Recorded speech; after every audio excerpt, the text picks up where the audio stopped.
అంటే మీ వైవాహిక జీవితంలోకి నేను ఆ టాపిక్ తీయదలుచుకోలేదు, ఎందుకంటే మీరు గతంలో చాలా చెప్పి ఉన్నారు అండ్ మీ ఆ టాపిక్ని తీయదలుచుకోలేదు. కానీ ఒక్క తీసిన తప్పేం లేదండి. లేదు అది అది అది జనాలకు తెలుసు, ఇంకా మళ్ళీ మళ్ళీ దాన్ని తవ్వడం నాకు ఇష్టం లేదు. బట్ ఒక చిన్న డౌట్ మాత్రం నాకు ఉంది, అదొకటి అడుగుతాను. ఏంటంటే మీరు ఆయన శరత్ బాబు గారు 13 సంవత్సరాలు ఆల్మోస్ట్ 14 సంవత్సరాలు కలిసి ఉన్నారు. ఆ 14 సంవత్సరాలలో మీరు ఏంటి పిల్లలు వద్దనుకున్నారా, లేకపోతే ఏంటి అసలు పిల్లల గురించి నిజంగా చెప్పాలి కదా, ఆ సబ్జెక్ట్ గురించి రాలేదు.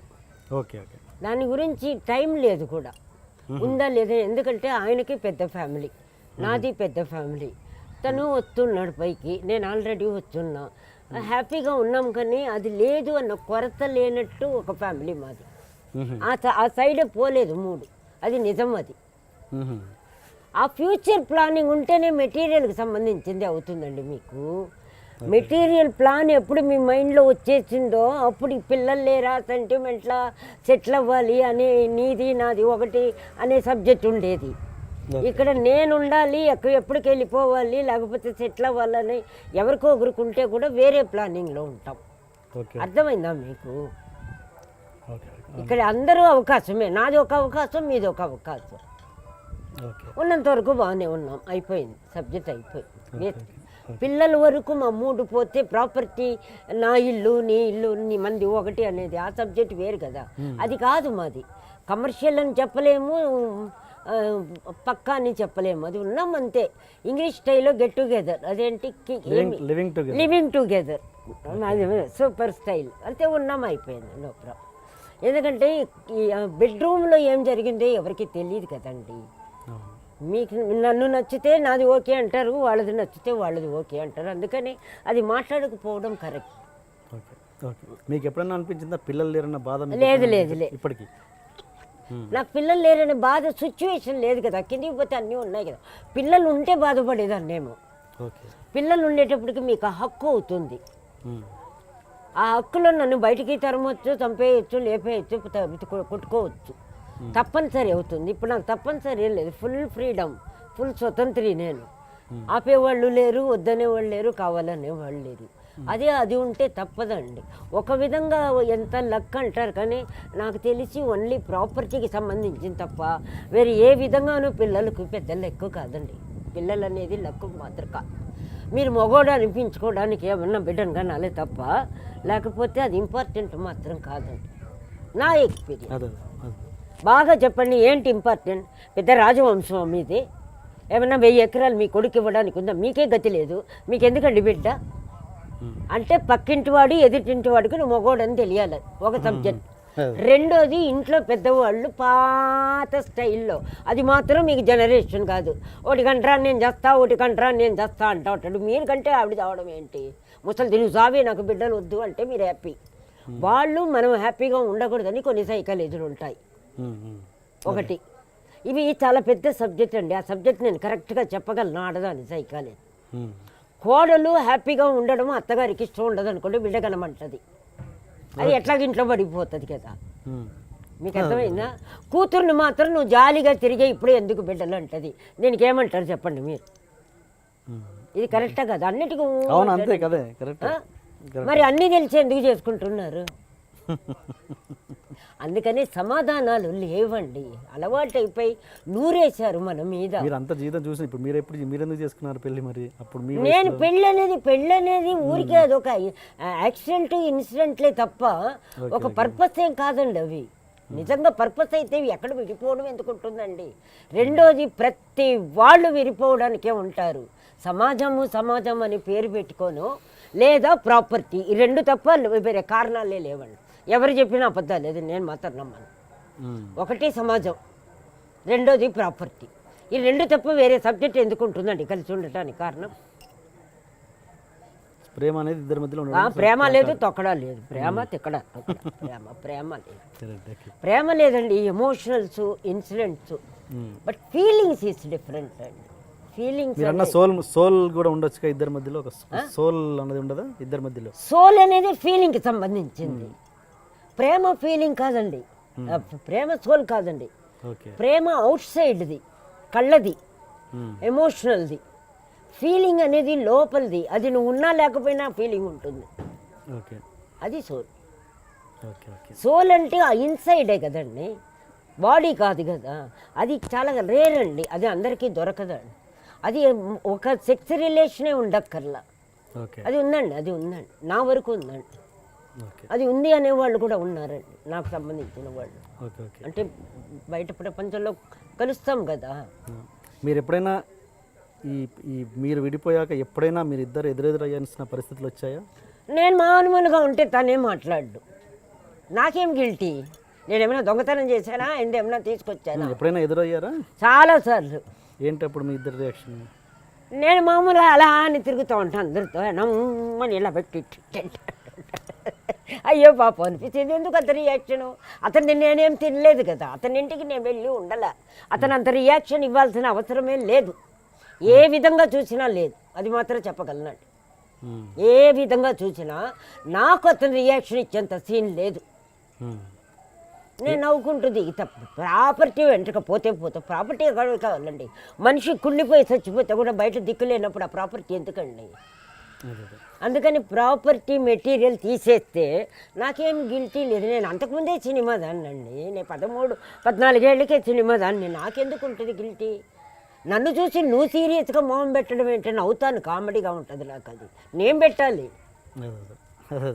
అంటే ఏంటి మరి ఫంక్షన్లో కలిసారా లేకపోతే ఒకే సినిమాలో కలిసి? చాలా షూటింగ్లో ఎక్కడ సినిమాల్లో కలిసి చేశారా తర్వాత? విడిపోయిన 10 రోజులకే ఓ అమ్మ కదా ఆమె కదా ఏదో మధుసూదన్ రావు గారి ఎలక్షన్లో మోహను జయసుధ కాంబినేషన్లో మీ ఇద్దరు సూపర్ కాంబినేషన్. అప్పటికే విడిపోయినా డైరెక్టర్కి తెలియదు. అది ఇవన్నీ మామూలు. అది ఒక సీన్ అండి, సీన్ కొద్ది రోజులు జరిగింది అంతే. సినిమా సీను కొద్ది ఎక్కువ రోజులు జరిగింది. ఈ విషయం నాకు నిజంగా చెప్పనండి, మీరు నమ్మరు, అస్సలు గుర్తే లేదండి. ప్రామిస్గా నమ్మాలి, ప్రామిస్ అక్కర్లే, నాకు గుర్తు లేదు. సినిమా చూసినా కూడా ఎప్పుడైనా చూస్తే ఎట్లా కలిసి ఉన్నామా, అసలు మేము ఉన్నామా అని అనిపించింది. ఇది నిజం, ఇది తప్పేం కాదు, అంటే లోపల లేదు. నాకు గిల్టీ ఉండదండి. గిల్టీ ఏం నేను మర్డర్ చేశానా, బ్రాతలు చేశానా, ఒకవేళ ఏదన్నా చేసింటే కూడా ఎస్ అంట. నాకుంది అర్హత ఎస్ అనడానికి. నీకేముంది, నేను నీది తినలా. రెండోది, అందరికీ తెలిసిన ఏమంటారు ఓపెన్ కథలు ఉన్నాయి కదండి. ఇప్పుడు నా హిస్టరీ మీకు తెలీదా? సినిమాది పర్సనల్ తెలియదు, మీ హిస్టరీ తెలీదా? దీంట్లో అబద్ధం ఎందుకు?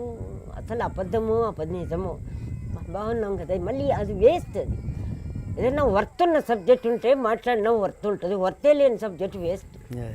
ఇప్పుడు సపోజ్ ఎవరిది తప్పు అన్నది పక్కన పెట్టేస్తే, సపోజ్ శరత్ బాబు గారు తను రియలైజ్ అయ్యారనుకున్నా, అయ్యి మీ దగ్గర 100% హ్యాపీగా రిసీవ్ చేసుకుంటా. ఎందుకంటే ఇప్పుడు నాకు చెప్పాను కదా, నాకు లింగభేదమే లేదు. అదొక రిలేషన్ అనుకుంటా అంతే. హ్యాపీగా గర్వంగా ఫీల్ అవుతా. నాకు ఈగో లేదు, కాంప్లెక్స్ లేదు, అటాచ్మెంట్ లేదు, రిటాచ్ లేదు. మీరు వస్తే ఎంతో, నాకు అతను వచ్చినా అంతే. That's all. నాకు లేదు, అవన్నీ దాటిపోయిందండి. మరి ఆ ప్రాప్తం వచ్చింది, ప్రాప్తం రిలీజ్ అయ్యి థ్యాంక్స్ బాబా అంట. నిజం అది. ముందులాగా అట్లా ఏది ఉండదండి, ఏ విషయంలోనూ లేదు. అట్లా అది మీరు అది ఎంగ్లో పెద్ద భాషలో నిర్లుప్త అనుకోండి, లేకపోతే బ్లాంక్నెస్ అనుకోండి, నాకు తెలియదండి, ఏది రావటంలో. లేకపోతే ఇంతసేపు మీతో మాట్లాడినండి నేను. ఐఎమ్ సారీ, నేను మాట్లాడను. బిందమ్మ కాదు, ఎవరు చెప్పినా సరే, నేను ఇండివిజువల్. బట్ ఒక ధర్మం, ఒక న్యాయం, చిన్న కర్టసీ అని చెప్పాను అంతే. మీరు నా మీద చూపిస్తున్న ప్రేమకు కూడా నేను కర్టసీగా ఉంటా. That's all. కమర్షియల్గా తీసుకుంటే ఒక పైసా లేదు, ఓన్లీ కర్టసీ తప్ప. అందుకని ఆ బ్లాంక్నెస్ కూడా బ్యాడ్ ఫీలింగ్ అవ్వచ్చు, గుడ్ ఫీలింగ్ అవ్వచ్చు. ఆ ఫీలింగ్తో నాకు లాభం లేనప్పుడు ఫీల్ అవ్వడం కూడా వేస్ట్ అనిపిస్తుంది అంతే. నేను ఫీల్ అయిన దానివల్ల నాకు ఏమైనా పరిష్కారం ఉందా? లేదు. అలా ఉన్నప్పుడు ఫీలింగ్ ఎందుకు వేస్ట్ చేయటం టైంని? అట్లా అయిపోయింది మైండ్. అది బ్లాంక్నెస్ కూడా అవ్వదు. అందుకని ఇది జరగాలని ఉంది, జరుగుతోంది, ఓకే, అట్లా అయిపోయింది. అంటే అర్థమైంది. అది కూడా ఎందుకు వచ్చిందో అది కూడా గాడ్ గిఫ్టే. ఆ ఫీలింగ్ ముందంతా ఇదేంటి, అది లేదు. ఓకే, చెప్పగలుగుతున్నా, మాట్లాడుతున్నా, చెప్తున్నా.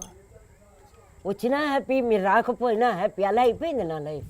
నాకు వద్దు, ఇస్తే ఇవ్వండి, అంటే ఏదైనా ఆనందం ఇవ్వండి, హ్యాపీనెస్ ఇవ్వండి, ఫుడ్ పెట్టండి, బయట ఊరికి తీసుకెళ్ళి ఏదైనా నాకు వస్తే నాకు వస్తే దాన్ని రిజీవ్ చేసి ఎంజాయ్ చేస్తా.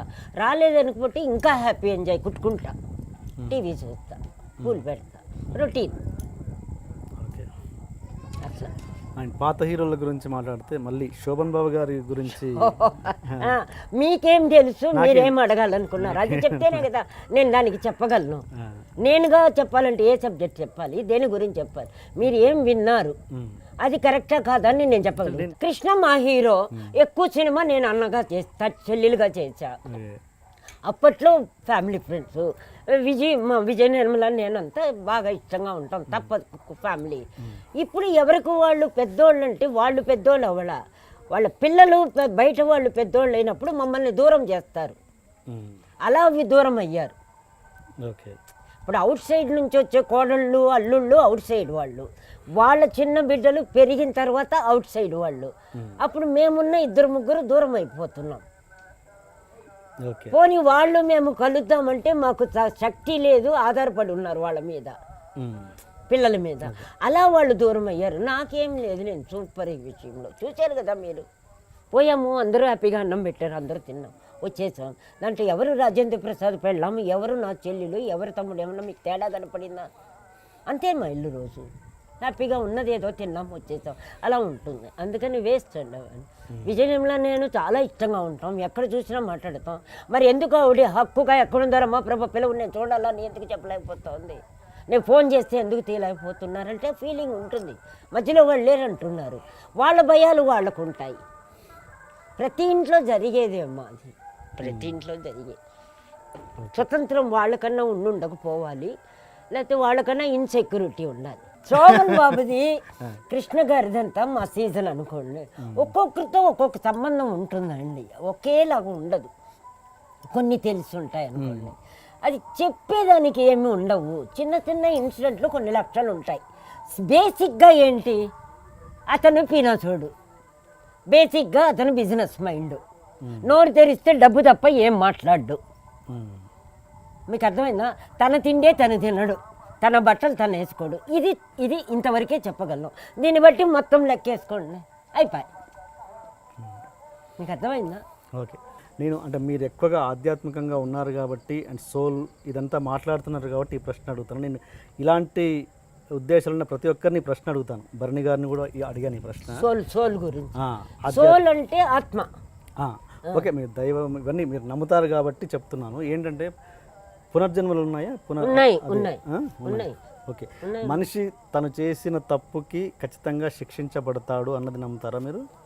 పునర్జన్మ అంటేనే తప్పు రైట్కి ఏది ఉందో అది అనుభవిస్తాడు అంతే. అంటే గత జన్మ ఇప్పుడు అనుభవిస్తారా, ఈ జన్మ ఈ జన్మకు అనుభవిస్తాడా? గత జన్మది ఇప్పుడు అనుభవిస్తూ దాన్ని ఎరుకతో గమనిస్తే తగ్గుతూ వస్తుంది. ఓకే. గత జన్మలో భయంకరంగా ఉండుంటే ఈ జన్మలో ఒకవేళ ఎరుక వచ్చినా రానివ్వదు. చాలా పెద్ద సబ్జెక్ట్ అండి ఇది. దాన్ని నేను ఎంత డెప్త్గా శిక్ష అన్నది గత జన్మలో ఈ జన్మలో అనుభవిస్తాడు. అనుభవించేది 100%. బట్ మీరు ఏం అడిగారో అది ఇచ్చి మళ్ళీ వేరే ఇస్తాడు. గత జన్మలో మీరు మెటీరియల్ అడిగారండి, మెటీరియల్ ఇస్తాడు. అర్థమైందా? ఆ మెటీరియల్ ఇచ్చినందుకు మీరు ఇప్పుడు ఏమి అనుకొని ఉంటారో దాని రిజల్ట్ కూడా దీంతో పాటు కలిపి అనుభవిస్తారు.